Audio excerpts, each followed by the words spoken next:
ख्वाजा अजमेरी की दरगाह कह रहे नहीं है। अरे सर, अगर मैं इस पार्लियामेंट अजमेर जो दरगाह है वो अजमेर दरगाह नहीं है, संकट मोचन महादेव मंदिर है। माहौल खराब करने की कोशिश है, मुद्दों से भटकाने की कोशिश है। उन्होंने हाथ बहुत ही गलत जगह डाल दिया।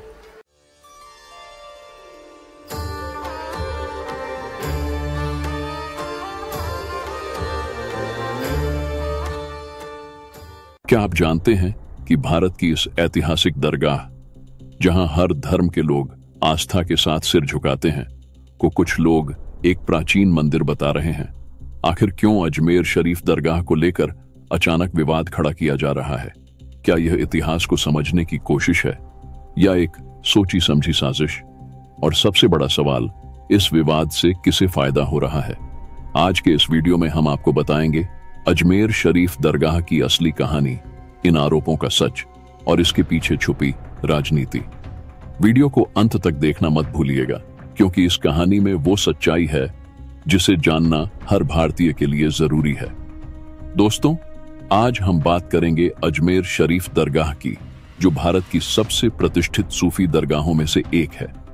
यह सिर्फ एक धार्मिक स्थल नहीं, बल्कि भारत की गंगा जमुनी तहजीब की जीती जागती मिसाल है।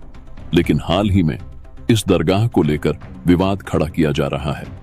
कुछ लोग दावा कर रहे हैं कि यह दरगाह एक प्राचीन मंदिर के ऊपर बनी है। वो अजमेर दरगाह नहीं है, संकट मोचन महादेव मंदिर है। अजमेर के लोग, बहुत लोग बताते हैं कि वहाँ लंबे समय तक पुजारी भी पूजा करता रहा है, उसे एंट्री थी। और मुझे 70 साल 80 साल के बूढ़े लोग मिले, वो कहते थे हम पिताजी के साथ जाते थे तो वहाँ अंदर जो तहखाना है वहाँ शिवलिंग था। क्या है इसके पीछे की सच्चाई और राजनीति से इसका क्या कनेक्शन है? आइए जानते हैं। अजमेर शरीफ दरगाह का इतिहास। अजमेर शरीफ दरगाह की स्थापना 12वीं शताब्दी में ख्वाजा मोइनुद्दीन चिश्ती ने की थी। ख्वाजा साहब सूफी परंपरा के सबसे बड़े संत माने जाते हैं, जिन्होंने अपने उपदेशों के जरिए प्रेम, भाईचारे और मानवता का संदेश दिया। यह दरगाह सभी धर्मों के लोगों के लिए आस्था का केंद्र रही है। यहाँ हर साल लाखों लोग आते हैं, चाहे वे हिंदू हों, मुसलमान हों या किसी और धर्म के। हिंदू हैं हम इसका बकरा लगाते हैं। एक जने की उंगली काट के देखो तो खून तो एक ही निकलेगा, एक ही परिवार है वो। दरगाह को मंदिर कहने का विवाद। लेकिन हाल ही में कुछ हिंदू संगठनों और व्यक्तियों ने दावा किया है कि अजमेर शरीफ दरगाह एक प्राचीन हिंदू मंदिर के ऊपर बनाई गई है। यह दावा सोशल मीडिया पर तेजी से वायरल हुआ है कि यहाँ पहले भगवान शिव का मंदिर था, जिसे तोड़कर दरगाह बनाई गई। इस तरह के आरोप पहले भी कई ऐतिहासिक स्थलों पर लगाए गए हैं, जैसे काशी विश्वनाथ, मथुरा और ताजमहल। लेकिन इन दावों के पीछे कोई ठोस ऐतिहासिक सबूत अभी तक सामने नहीं आया है। भाजपा की राजनीति और इसका फायदा। अब सवाल यह है कि इन दावों के पीछे किसका फायदा है? अगर गहराई से देखा जाए तो यह एक राजनीतिक एजेंडा नजर आता है।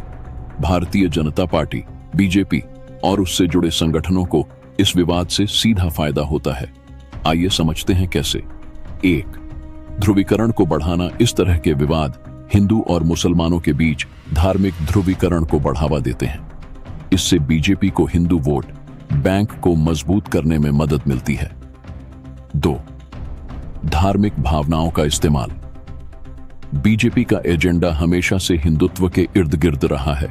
जब धार्मिक स्थलों को लेकर विवाद खड़े होते हैं तो हिंदू भावनाओं को उभारना आसान हो जाता है। 3. चुनावी रणनीति। जब भी चुनाव करीब आते हैं, ऐसे मुद्दों को जोर शोर से उठाया जाता है ताकि असली समस्याओं जैसे बेरोजगारी और महंगाई से ध्यान हटाया जा सके। 4. इतिहास का पुनर्लेखन। बीजेपी समर्थित संगठनों का एक उद्देश्य यह भी है कि भारत के इतिहास को नए सिरे से लिखा जाए, जिसमें मुस्लिम शासकों और उनके योगदान को कम करके दिखाया जाए। अजमेर शरीफ दरगाह को मंदिर बताना इसी एजेंडा का हिस्सा लगता है। सच्चाई और सबूत। इतिहासकारों और विशेषज्ञों का मानना है कि अजमेर शरीफ दरगाह के मंदिर होने के दावों में कोई तथ्य नहीं है। दरगाह का इतिहास और ख्वाजा मोइनुद्दीन चिश्ती के योगदान को लेकर पर्याप्त ऐतिहासिक प्रमाण मौजूद हैं। यह विवाद सिर्फ धार्मिक और राजनीतिक लाभ के लिए खड़ा किया गया है। अजमेर शरीफ की वास्तविकता। अजमेर शरीफ दरगाह आज भी लाखों लोगों के लिए आस्था का केंद्र है। यहां आने वाले लोग अपनी जाति, धर्म और पहचान को भूलकर ख्वाजा साहब की मजार पर सिर झुकाते हैं। यह स्थल हमें प्रेम और एकता का पाठ पढ़ाता है, जिसे हमें हर हाल में बचाए रखना है। तो दोस्तों, यह थी अजमेर शरीफ दरगाह की कहानी और इसके इर्द गिर्द खड़े किए गए विवादों की सच्चाई।